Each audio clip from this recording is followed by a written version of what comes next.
All right, guys, we're going to get started here on the show. We're just getting our channels up. Twitter's up and running, Judah. Thank you. What's the matter? Oh. It looks like it's up and going. Take a look at the screen for today's headlines. Today's going to be an extremely busy city council meeting. One of the busiest in a while in the city of Charlottesville. We've obviously covered I'm still seeing Twitter up and running there, J-Dubs. We've covered the Charlottesville Mobile Home Park. That's going to be a topic today. We've covered Charlottesville City Council salaries increasing, almost 2xing.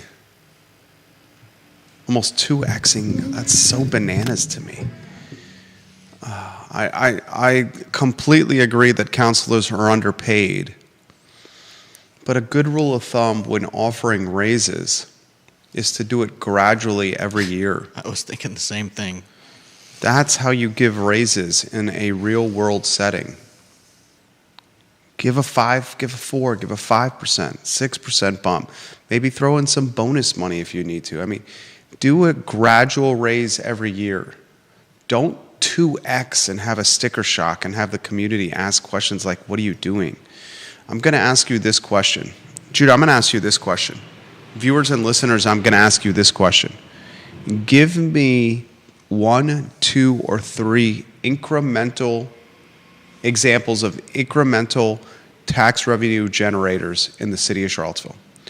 I do not call raising the meals tax as an incremental tax source.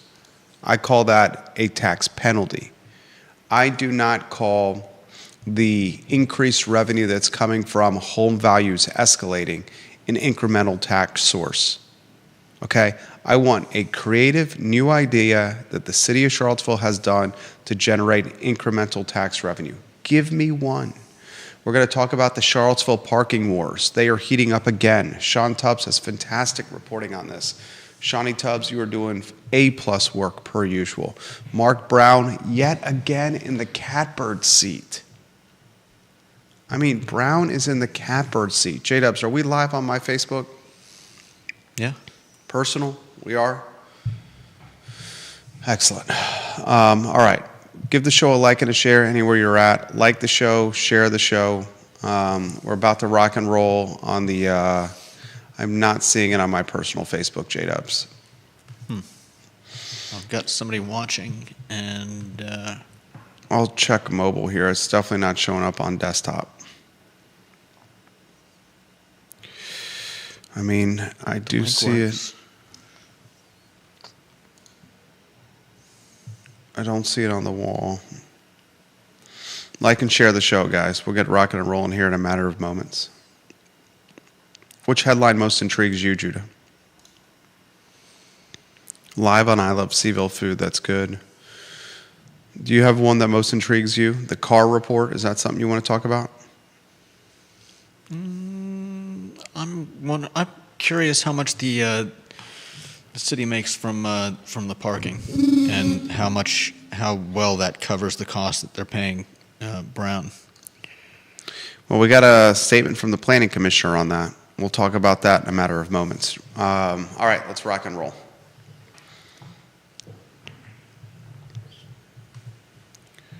Quiet on the set.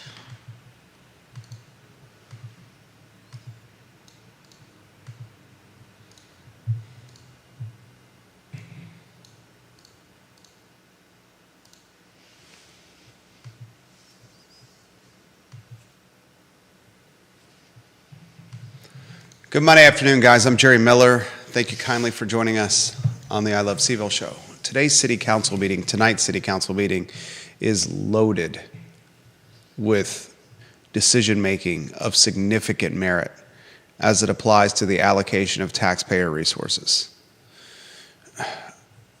We're going to be spending potentially buku bucks on electric vehicles, electric buses. We're going to be spending buku bucks potentially on the purchase of a mobile home park to essentially kibosh or block a private an acquisition with a private buyer. And parking in the Water Street parking garage, when it comes to Mark Brown and the Charlottesville parking wars, will be a topic of conversation yet again. If you remember, just short of a decade ago, Mark Brown had the city by the short and curlies, by the cojones, had the leverage. He acquired the Charlottesville Parking Center. The parking center, when it was structured, was never intended to be run by one capitalistic individual who's a business person first. Mark Brown, an astute businessman. We'll tell the story of Water Street and its parking garage and how it's kind of been woven in and out of Charlottesville history books. This is the same parking garage, ladies and gentlemen, that was one of the key reasons of why Johnny Dewberry, the extorting emperor of empty lots, did not do a hotel project on the downtown mall. So much to cover on today's program, including this question for you.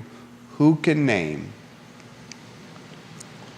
in the last couple of years, a few incremental sources of tax revenue created by local government, fostered by local government, encouraged by local government? Yes, the meals tax is generating more revenue, but the reason the meals tax is generating more revenue, ladies and gentlemen, is because the city raised the tax. I wouldn't call that innovation or creativity or entrepreneurship or incremental. I would just call that asking or demanding or taking more of our money when we go out to eat. Same for the lodging tax. Give me a couple of concepts or a couple of tax funnels that have been created, fostered, or nurtured by government to help offset overhead or to diminish the demand on our pockets. We'll talk about that on today's show. We'll talk about the CAR second quarter report. That report is out. Look, it's no secret. Prices are escalating. And you'll hear folks position it this way. Oh, this quarter in Albemarle County in 2024 versus the second quarter in Albemarle County in 2023, prices increased only 3%. And that's one way of looking at the data. But I want you to understand this. If prices from 2020 second quarter to 2021 second quarter jumped 13%, and prices from 2021 second quarter to 2022 second quarter jumped 11%, and if prices from 2022 second quarter to 2023 second quarter jumped 7%, and they jumped 3% year over year second quarter last year versus this one, you're still looking at an astronomical increase. We'll take a look at real estate and what's next for the Charlottesville Area Association of Realtors footprint today on the I Love CVille show. Give the show a like and a share. Vanessa Parkhill, Logan Wells, Clay Lowe, thank you for interacting with the program. John Blair, we appreciate you as well. J-Dubs, if you can do me a favor, Judah Wickower, our enterprising director and producer, I'm not seeing it live on the I Love CVille group. Oh, yeah. Nor am I seeing it live on the wall of my Facebook page. I am You want me to restart yours? I am seeing, I think you should. That's what I was encouraging. I am seeing it live on the I Love This is CVille showing you Facebook live. page, and I'm seeing it live on Twitter. I'm looking at them directly right now. So I would suggest restarting both the group and my Facebook, please. Thank you very much. Ginny Hu, thank you for the retweet. Trey Barham, we appreciate you watching us on LinkedIn. Like and share the show, guys. We work hard for you. The only thing we ask in return is you subscribe, you like and share the show. That's it. Literally, that's it. And we'll keep giving you content every day. Don't ask for money. Don't ask for donations. Literally just liking, sharing, and subscribing to the show. All right, let's talk about the second quarter report and the CAR footprint. That report is out. I love data. I love looking at data from different angles. You can find it on CAAR.com. Top headline. Judah's going to put a graph on screen after he gets those two pages restarted. Give me a thumbs up when you got those two pages restarted for me, and then What's we'll the get other the one? graph on screen. My Facebook and I Love CVille group. This report is going to be something that we are going to look back and say, this was a crossroads or a springboard for real estate in Central Virginia. I want you to take a look at what mortgage rates have done in the last week.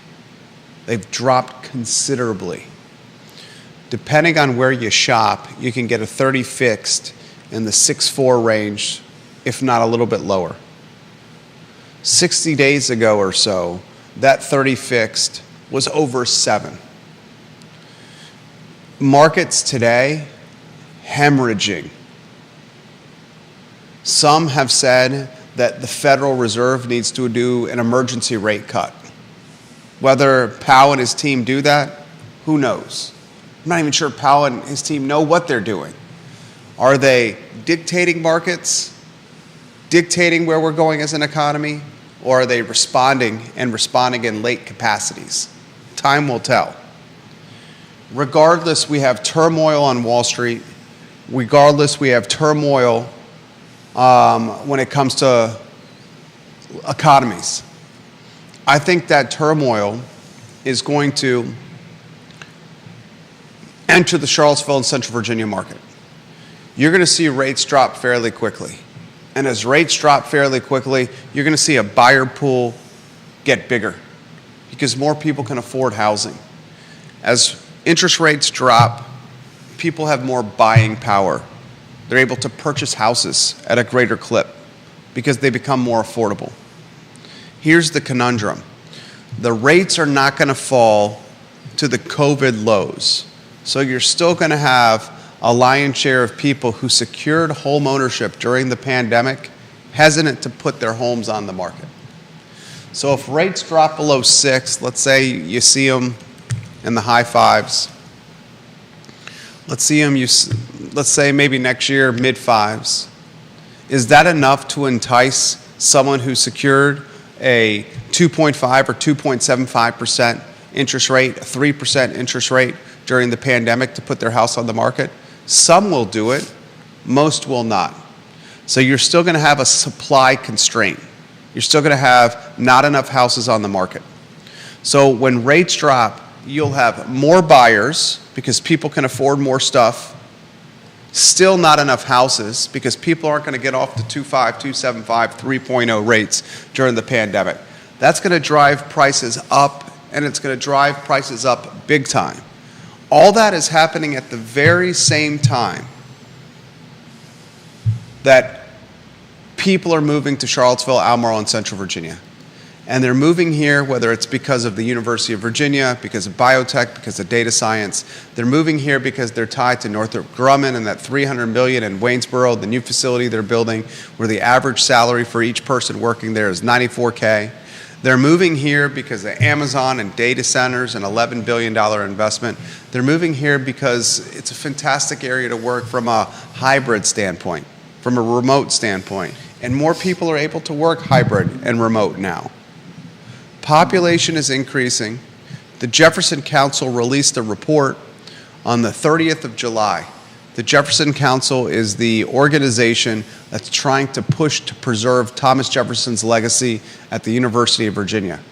Bert Ellis, who's on the Board of Visitors, is one of the founding members of the Jefferson Council, co-founder. And on the 30th of July, the Jefferson Council offered some commentary and some analysis. And they highlighted this. If you're an out-of-state student and you're attending the University of Virginia, you are now paying, with tuition and fees, about $85,000 a year. $85,000, $83,685. And the Jefferson Council basically says this: the school with out-of-state students and an $83,685 per year price tag has become a stomping grounds for the filthy rich. If your family was making, your mom and dad, your dad and dad, your mom and mom, if they were clocking $250,000 a year in household income, and remember, according to HUD, the family household income in the Central Virginia footprint is $124,200. That's in state. Let's just talk out of state. Let's say you're able to 2x the family household income in Central Virginia. You live in Baltimore, somewhere in New England, somewhere in the mid-Atlantic, anywhere in the country. 124,200, the family household income in the Charlottesville area, according to HUD. I'm going to use that as a barometer and say an out-of-state family, let's just say they can 2x that number, and they're clocking $250,000 a year in household income. If you're the parents and little Johnny and little Susie wants to go to the University of Virginia, and you're making $250,000 in take-home pay, would you allow your kid to go to an out-of-state school at $85,000 a year, $83,685 to be exact? That's a third of your family's income before taxes. $83,685 times 3 is a third of $250,000 in family household income before taxes. You probably would not. Many folks, many household families are not clocking $250,000. And that family, back of the napkin math, probably cannot afford the out-of-state tuition because that's the third of what they take home each year before taxes. So that means the out-of-state student that's attending the University of Virginia, the family household income is significantly greater than that. My point is this. You have students here at UVA where roughly a third of the student body is out of state,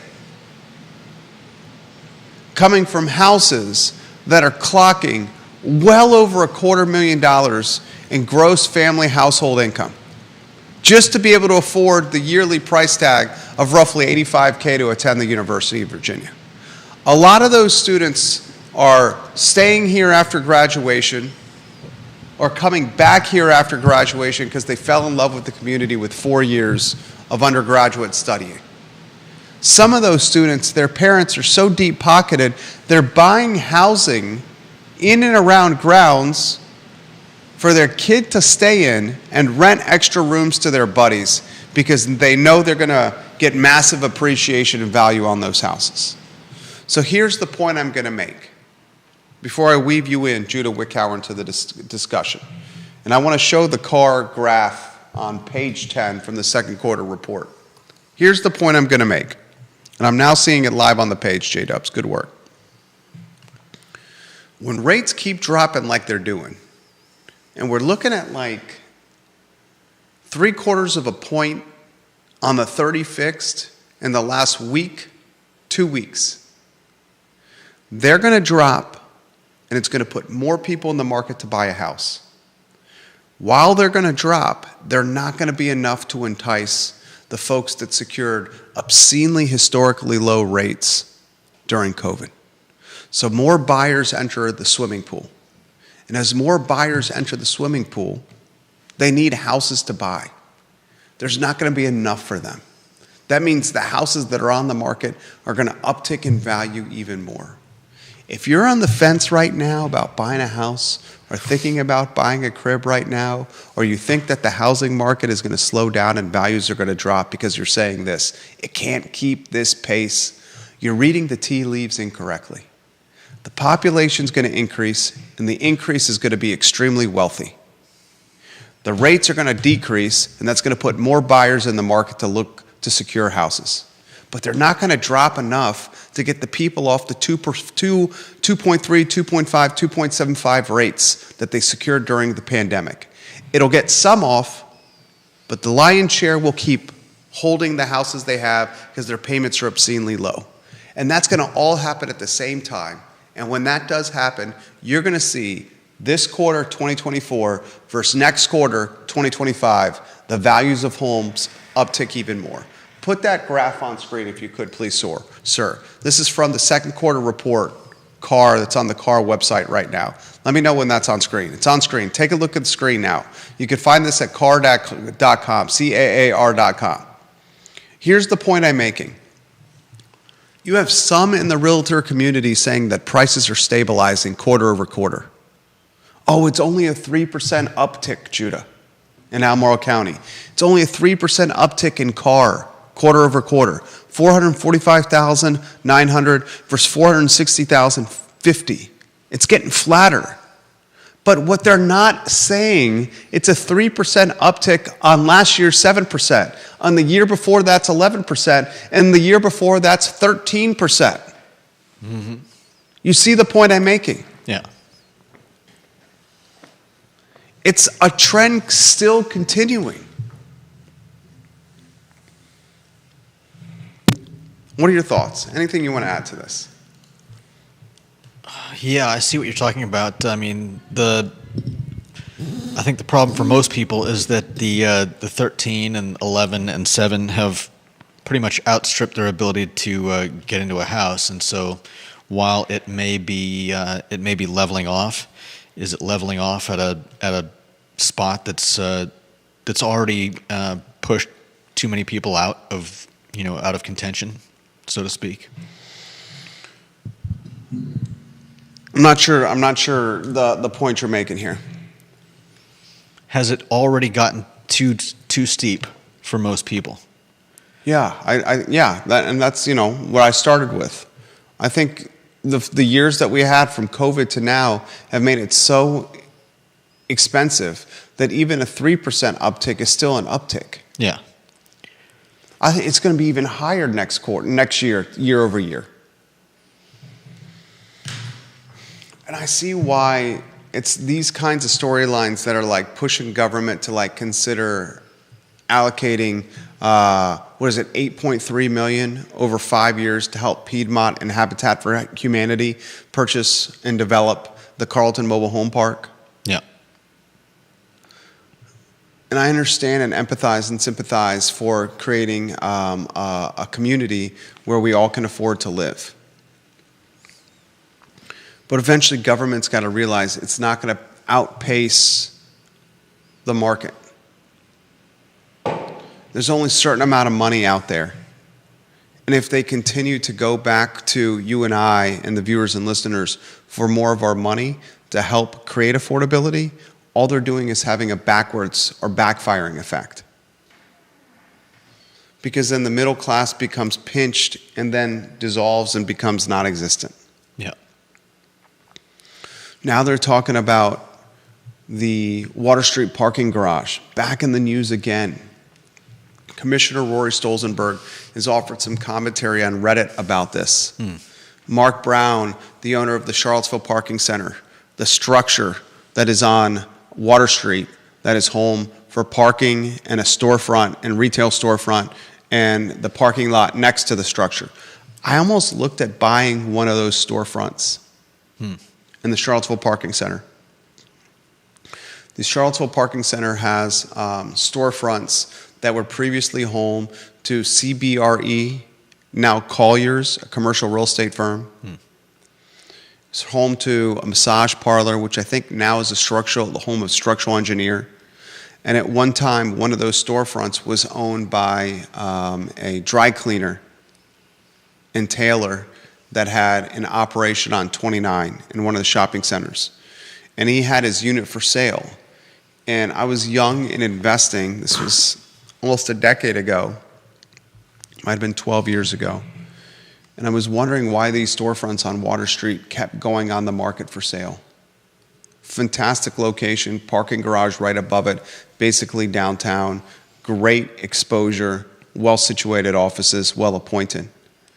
And then when I saw Colliers sell their unit, and they're commercial brokers, savvy guys, I said, something's going on here. Then I remember asking my mentor, Bill Nichman, about this, owns real estate all over the city. And he said to me, that's a commercial condoed building. Be careful of who is buying the units and the control that they can get if they get to a certain percentage of ownership. That's what he said to me. Sounds familiar. And I looked into the commercial condoed building and who was buying, and it was Mark Brown. At the time, he was the owner of the ice park. At the time, he was the owner of, and he still may own this building. He no longer owns the ice park. He still may own the whiskey jar in what was Escafé at the time. Escafé was next to Whiskey Jar on the downtown mall. You know, you remember that restaurant? I remember Escafé, but I don't remember being next to Whiskey Jar. Yep. It used to be next to Whiskey Jar. Was there. And Mark was starting to make a name for himself in the city as a commercial owner. Really started making a name for himself when he acquired the ice park. Next thing you know, Mark Brown takes control of the Charlottesville Parking Center. Next thing you know, Mark Brown sues the city of Charlottesville when it comes to parking. Then the city countersues Mark Brown. And for months, this dominated the news cycle. Mark Brown against the city when it went down to the Water Street parking garage.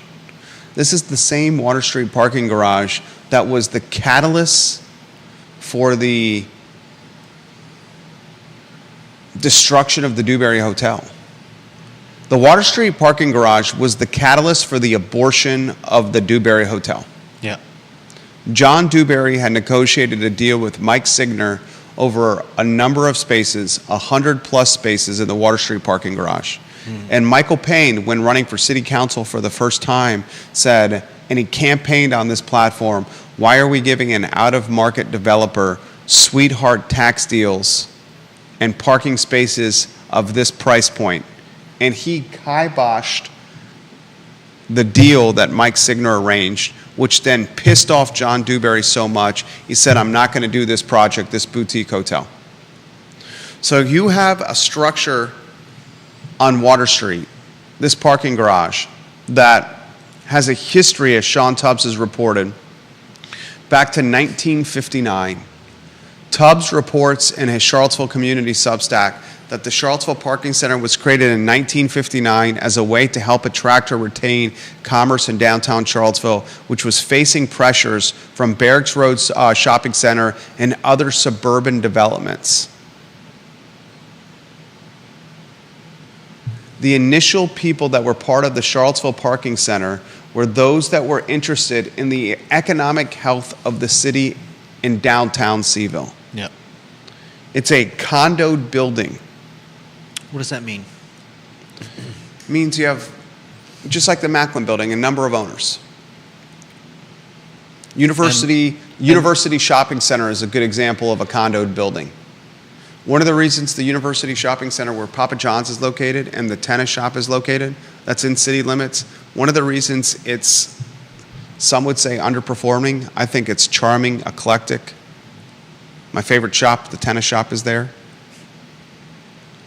Some would say it could be much more than what it is right now, but it cannot be more than it is right now because there are a number of owners in this thing. And you don't have assemblage. You don't have the ability to assemble or one owner that can call the shots. Right. Mark assumed control of the Charlottesville Parking Center. $13.8 million, purchased the CPC outright. Yeah. If I had bought that storefront on Water Street from the dry cleaner, I would have been in a up-you-know-what's creek. Sometimes better be lucky than good. In that case, it was good advice from Bill. Now, Mark's got the city by the short and curlies.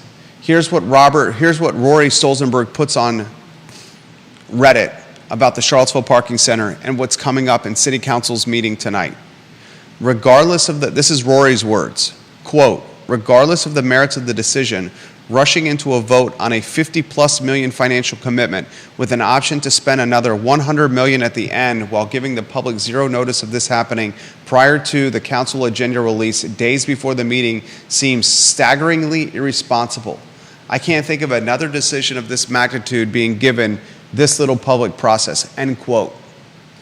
Someone asked him, are you talking about the Carlton Mobile Home Park? He says, dude, that's peanuts compared to the Water Street parking garage.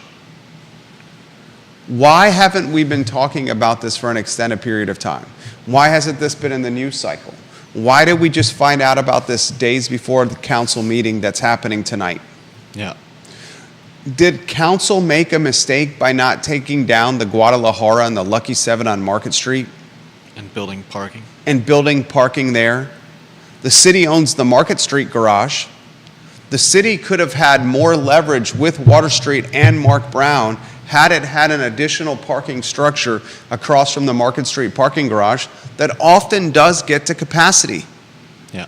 What is the importance of parking when it comes to downtown Seaville? Some would say it's not that big of a deal. Others would say it's paramount to maintaining the vibrancy and the health of the downtown economy. Here's a follow-up question. How many people can you name in the city of Charlottesville that have this kind of leverage and negotiating position with the city of Charlottesville? Mark Brown owns a public utility, essentially. Yeah. Give me one or two people, please, viewers and listeners, that have this kind of leverage over the city of Charlottesville. This kind of negotiating position. Anyone, give me a name or two, and you'd be hard-pressed to find one. Name one. Have they been selling off their positions? I mean, we did have the Ravenna area. You're saying Wendell Wood? Yeah. I would say the leverage that Wendell Wood had, that was a great topic that you brought up there. The leverage that Wendell Wood had on the Rivanna River with the partnership, with the deal he had set up with Bo Carrington to build some apartments Bo was going to build on Wendell's land, pales in comparison versus a parking garage that flanks the downtown mall. Okay. Pales in comparison. And this leads me to ask you this question. In tonight's council meeting, government is going to vote or have a conversation on giving nonprofit developers, Piedmont Housing Alliance and Habitat for Humanity, millions and millions and millions of our taxpayer dollars. Yeah. 8 point something. To keep a mobile home park, a trailer park. For the time being. In that same meeting, council is going to have a conversation about spending $800 and some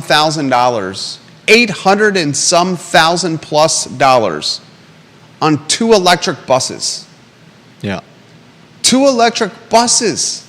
We learned last week from Deep Throat, who sends us a newspaper article from Austin, Texas, that Austin is saying, hell no, we won't go with electric buses because they break down, because the geographical territory they can cover is much less than diesel buses, and because what was the statistic? They were on the road about half as less as diesel buses. I don't know if diesel buses run 24 hours, but these were, I believe, 8 hours max before they need to be recharged. Right. So in today's meeting, we have local government going to have a conversation, as Rory Stolzenberg put it, rushing into a vote on a $50+ million financial commitment on the Water Street parking garage with an option to spend another $100 million at the end while giving the public zero notice. You have that allocation. You have the Carlton Mobile Home Park. Was it $8.3 million over 5 years to develop it potentially? 8.7. $8.7 million. And then you have $800,000 plus for electric buses, 2 of them. Yeah. That can't cover the geographical territory that diesel buses can, that break down more often than diesel buses can, and aren't nearly as reliable and are way more expensive. Is it $65,000 or $67,000 more expensive than diesel? $65,000 more than a regular, than purchasing 2 diesel school buses. Okay, so let's spend an additional $65,000 instead of giving it to people for raises or hiring more people. And let's buy things that are not as efficient, that break down more, and are not reliable enough for the marginalized population that rely on public transportation. Yeah. Let's do it all at the same time that we may need to allocate $150 million to a man that may have more leverage in the city over anyone else in the city. And let's do it all while we're going to kick how much million? 8.7. To nonprofits to preserve a mobile home park for 67 trailers.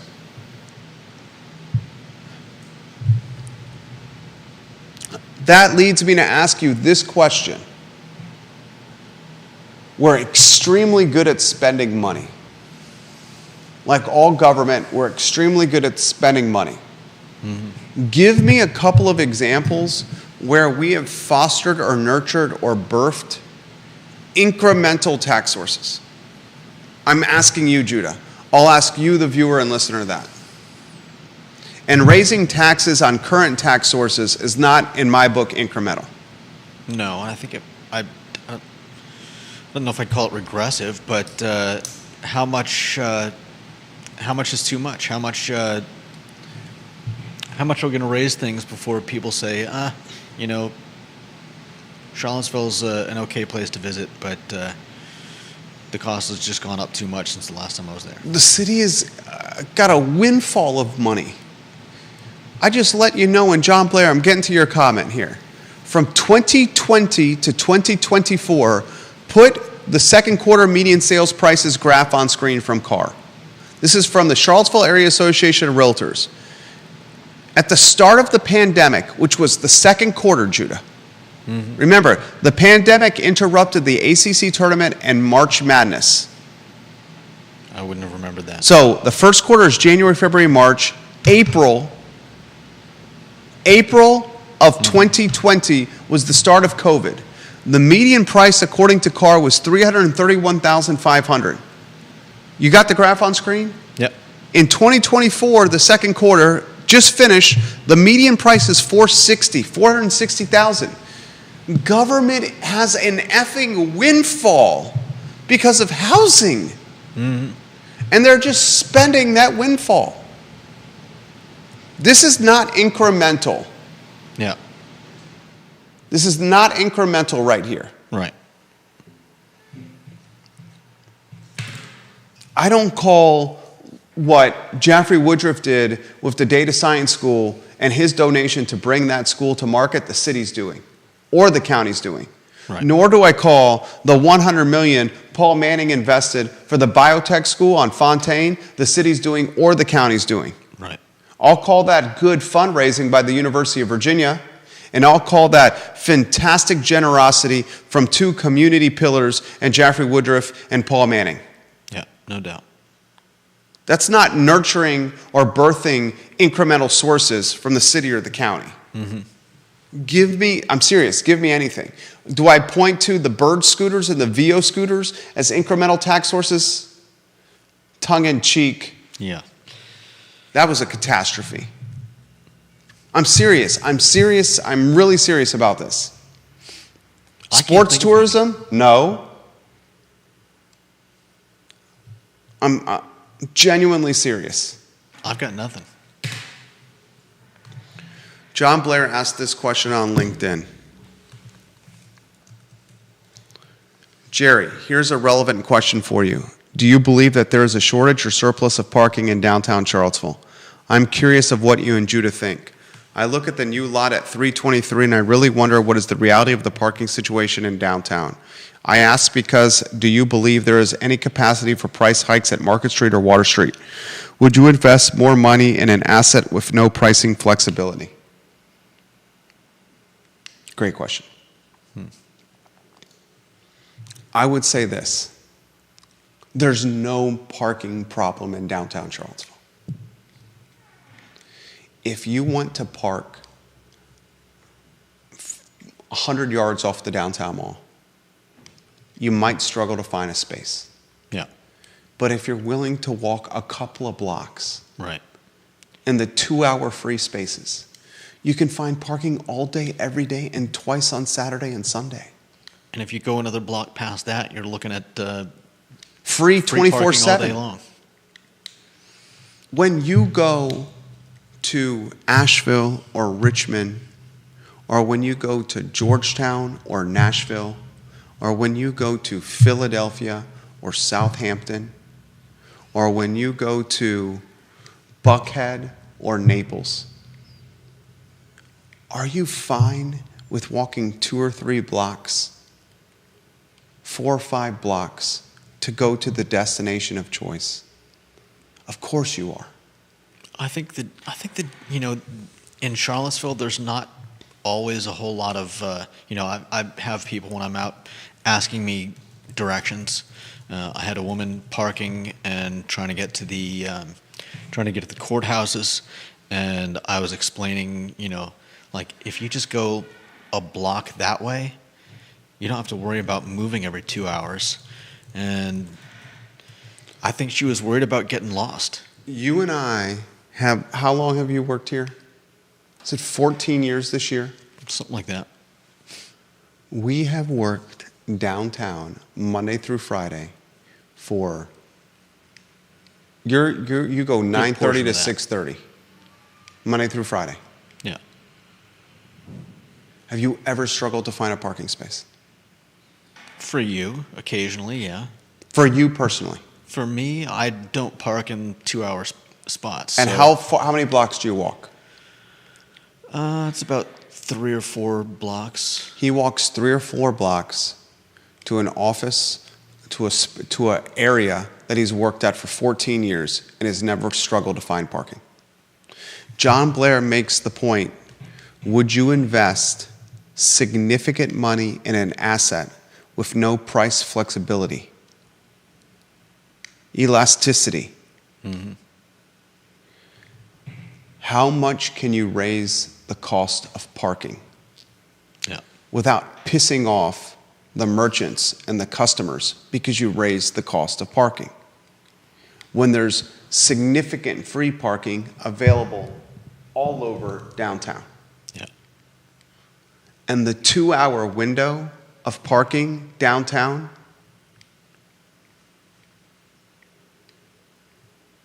that can be pushed. And I'm not telling anyone to. Right. It's essentially over 4:30 or 5 rather than 6. And yeah, I mean, it's not like unless you see the cop car, the police car that checks all the parking coming up behind you, you've probably got 10 or 15 minutes before they come around. Add that to your 2 hours. I'll say this again. Who has more leverage over the city in a negotiation capacity than Mark Brown? Depends on how badly Charlottesville wants those parking spots. All right. Think of somebody. Somebody. Deep Throat's got some comments. He agrees with Rory Stolzenberg for once, he says. And one would have to be insane to trust the likes of this council to negotiate any big dollar agreement. By the way, on parking, I'm just leaving Bozeman, Montana today. My wife mentioned, he says, I mainly prefer downtown Bozeman to downtown because it's so easy to park on the street. He says, I agree, but I prefer it due to the absence of crazy people and human feces. Ouch. He says, in regards to Carlton, has anyone seen the deal with the other buyer? Are we sure the city isn't getting yoked by a fake stalking horse deal? It's a great question. Do we know anything about the other buyer? Here's another question I have for you. This is me talking here, then I'll get to Deep Throat's comments here. When do we say this to the city? Okay? When do we say this? You are about to allocate our resources to save a mobile home park. We deserve clarity or transparency on the other offer. Yeah. Are the biggest geniuses in the world the family that owns the mobile home park that created a narrative of an offer of $7 million for their 6 acres when it was assessed just over $2 million? A narrative that gained so much momentum in the news cycle that 2 nonprofit developers got in the mix and are about to get a loan or a gift from us taxpayers to purchase the park to save 67 homes and to make the family that owns the park seriously wealthy. To be fair, we should mention that I believe they plan on developing that property. Have you seen the development plans? Of course not. Do you know anything about the buyer of the mobile home park? Do we know a name? No. Do we know what their intentions are? Do we know anything at all? Besides the fact that they'll pay $7 million for something that's been assessed over $2 million. We don't. Do we deserve to know? I think we do.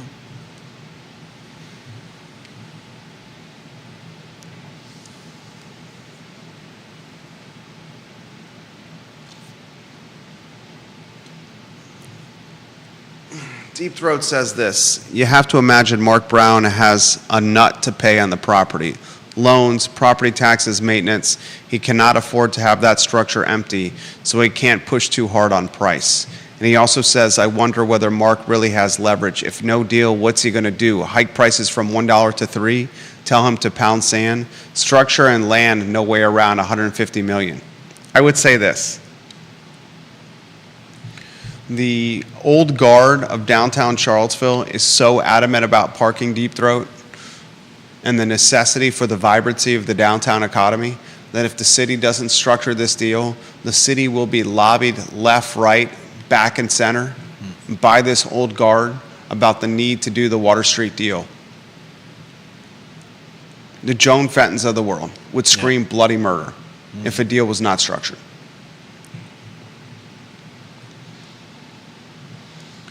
Huge city council meeting tonight. Philip Dow, thank you for watching on Twitter. Ginny Hu, thank you for the retweet.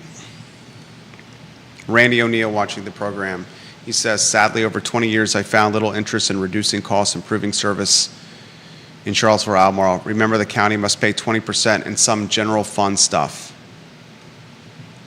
He's alluding to the revenue sharing agreement. Yep. Janice Boyce Trevelyan, are they really considering electric when so many other cities are running from them? How about the stock market bust? Stock market is hemorrhaging today. If you're in big tech, and I have a lot of big tech positions, you don't want to look at your holdings right now. The electric, I'm all for saving the environment, but we can't put the environment ahead of getting our marginalized community to and from their locations efficiently and on time. Because that would be unfair to them and further marginalize them. Right? Yeah. Let's go to Jason Howard. You've talked about kiosks at McDonald's and shorter hours overall as the area housing prices don't really support people making service job wages. We've already lost 24-hour grocery and numerous chain restaurants from Waffle House to Red Lobster. How long until the grocery hours are 9 a.m. to 8 p.m. because that's what is practical to staff? Great question, King of Rio Road. I'll push back on that. How long till we have grocery stores? Look at what's happened to Reed's. How much longer till our grocery stores are just grocery hubs that deliver to people's storefronts or into people's houses and doorsteps? If your business model is reliant on minimum wage staff to keep it open, you're in a precarious position. No doubt. Because that minimum wage staff cannot afford to live here. And they're not going to commute half an hour to 45 minutes to an hour for a minimum wage job. Right. And if I hear from one other person again that this area can't support the housing prices and the housing values and the escalation in prices, I'm going to just have an unfriendly reaction. There's a pocket of people in this community that says these value escalations are not sustainable. Guys, if people are moving to the area, working remote and hybrid jobs that are super wealthy, then these price value escalations are just the tip of the iceberg, just the beginning. That doesn't necessarily make them sustainable, though. Why do you say that? Oh, man. Because you just got done talking about the It's just going to crush those businesses that need minimum wage employees. Yeah. It's going to mean, he calls it Deep Throat calls it the amenity effect. You're just going to have a boatload less businesses that rely on minimum wage employees. The best businesses in that minimum wage sphere are going to be the ones that survive. They'll get more market share because their competitors have been squashed. Yeah. And they'll be able to generate more revenue and pay their staff more money to keep them around. You disagree?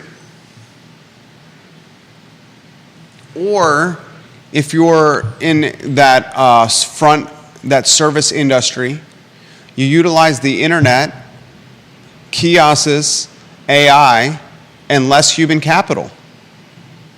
Third-party delivery. No front of the house staff. Order at the register, pick up at a window. Order online, pick up at a window. I mean, those are great theories, but are you honestly saying that that's sustainable? Order online and pick up at a window is not sustainable? Okay. No, I'm trying to understand what you're saying. Order at the register and pick up at a window, not have front of the house staff, is not sustainable? Use It Toast. may be sustainable for... Use a Toast plugin to create an order. You know, you're familiar with Toast, right? Yeah.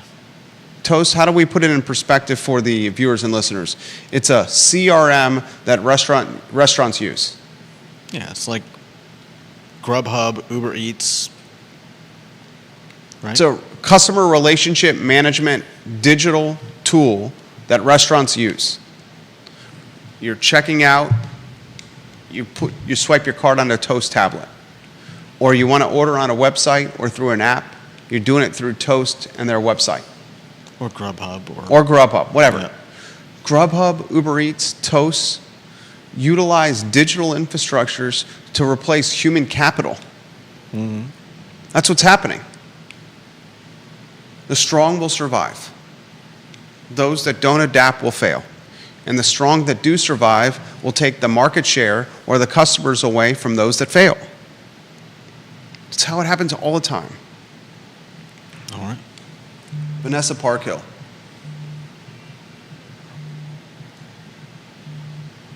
Maybe government should invest those funds in business development and adult education that would provide higher paying jobs to the people in our community. 100%.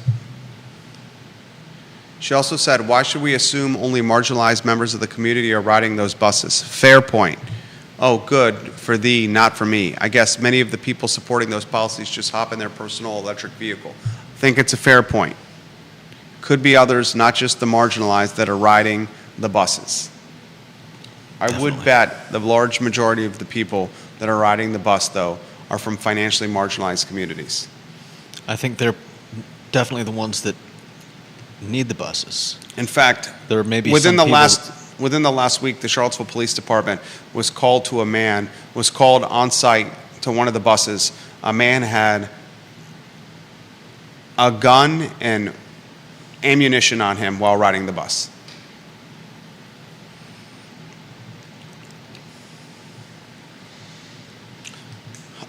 These are the type incentives that government could do. They could attract employers to the area with tax incentives that are linked with hiring from within the community.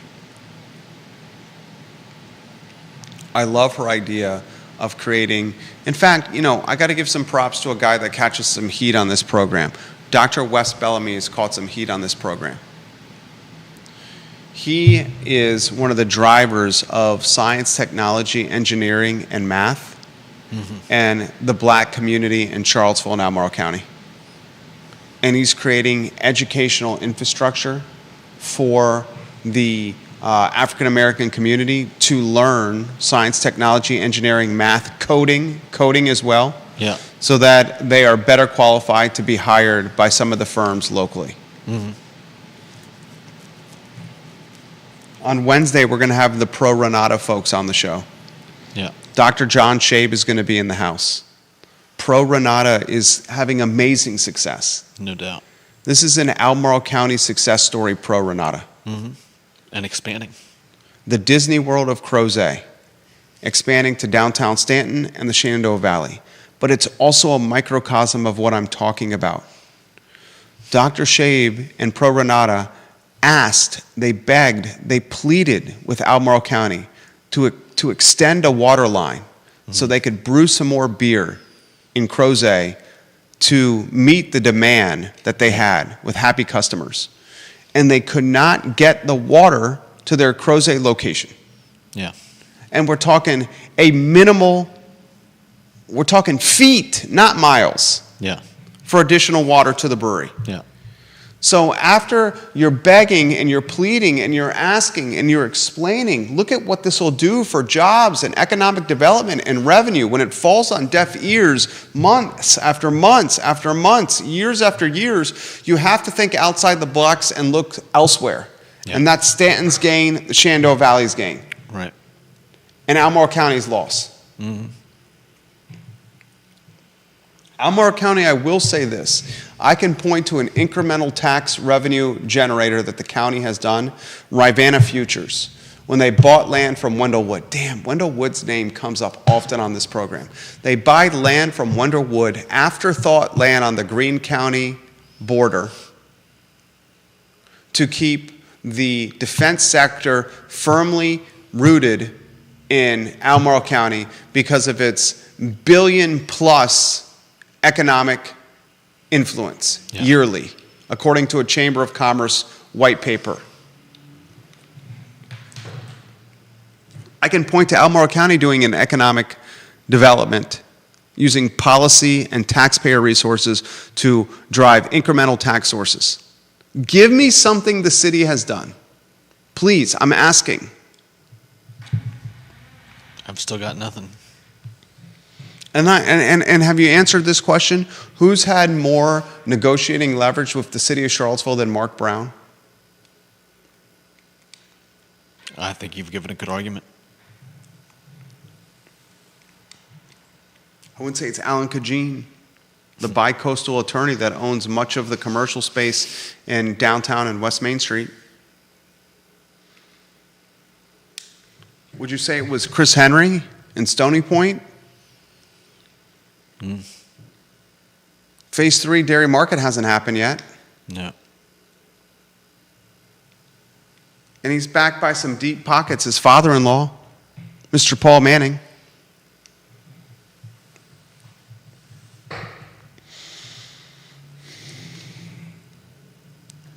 Follow tonight's meeting closely. Watch the interview with the Pro Renata folks on Wednesday. It's going to be dynamite. Pay attention to what's going to happen with the housing, with home values. In 2 weeks, you've seen a 3/4 point drop on the 30 fixed. And you're saying that's going to lead to further home price growth? Because as mortgage rates drop, more people will be coming in trying to buy houses? Yeah. When interest rates drop, the buyer pool expands. When the buyer pool expands, more interest on existing supply. With more interest on existing supply, you have more multiple offer situations and values upticking. That interest rate drop, if it gets into the fives, is still 3 points, 2.5 points delta with what people secured during COVID.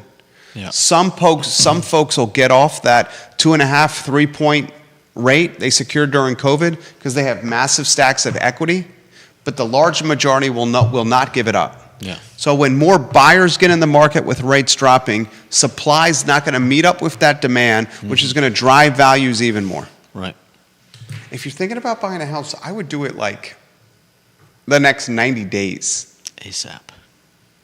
Because once this election gets behind us and the turmoil that comes with the presidential race is in the rearview mirror, then you're really going to start seeing rates drop and you're going to see a buyer's bonanza.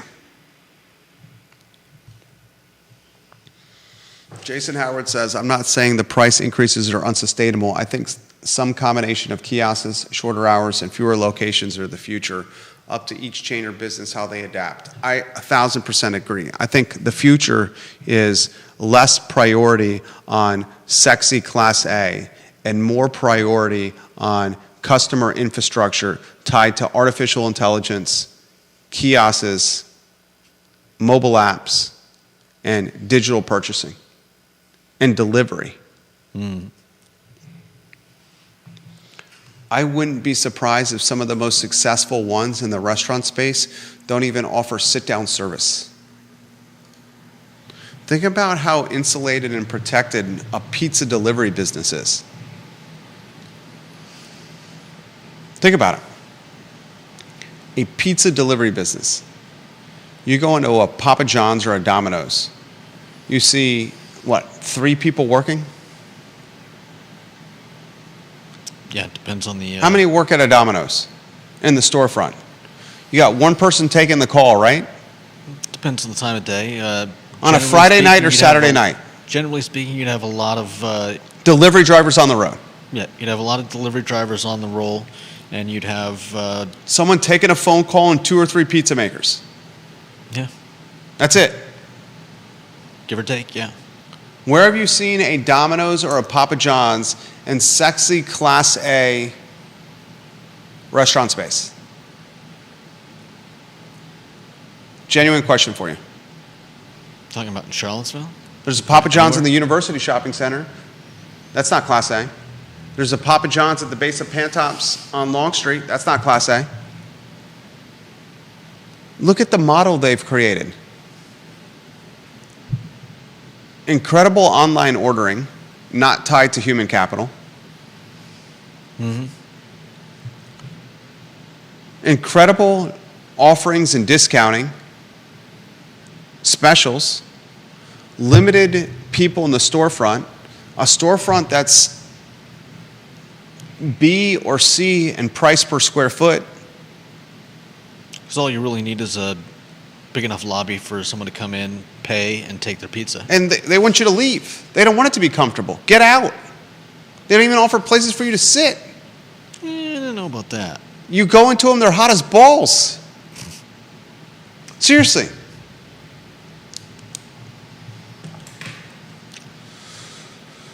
Oh, all right, that's the Monday edition of the show. City Council meeting tonight. We got a lot we're going to talk about tomorrow.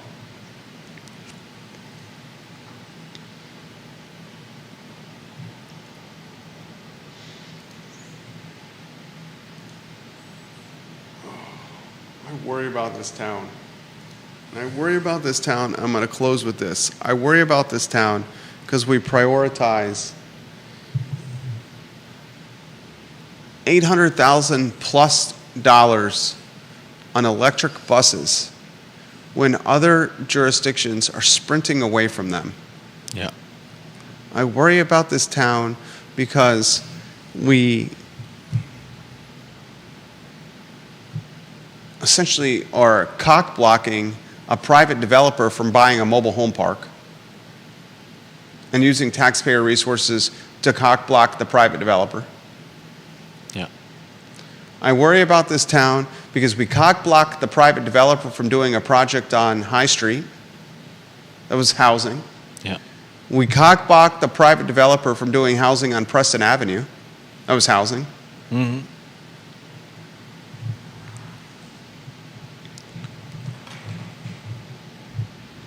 And now we got